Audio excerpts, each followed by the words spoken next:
జనసేన కేంద్ర కార్యాలయంలో deputy CM సంప్రదాయబద్ధంగా Vinayaka Chavithi పూజలు. మంగళగిరిలోని జనసేన పార్టీ కేంద్ర కార్యాలయంలో వినాయక చవితి పూజలు సంప్రదాయబద్ధంగా నిర్వహించారు డిప్యూటీ సీఎం పవన్ కళ్యాణ్.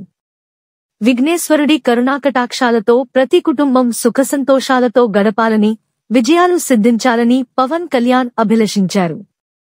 జనసేన కేంద్ర కార్యాలయంలో జరిగిన గణపతి పూజా కార్యక్రమంలో పార్టీ శాసనమండలి సభ్యులు పిడుగు హరిప్రసాద్, పార్టీ కార్యక్రమాల నిర్వహణ కమిటీ కన్వీనర్ కళ్యాణం శివ శ్రీనివాస్, చేనేత వికాస విభాగం చైర్మన్ చిల్లపల్లి శ్రీనివాసరావు తదితరులు పాల్గొన్నారు.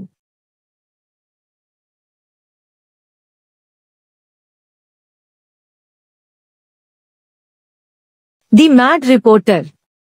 We work for ground reality and genuinity. మరిన్ని వీడియోల కొరకు the mad reporter YouTube channel subscribe చేసుకోండి.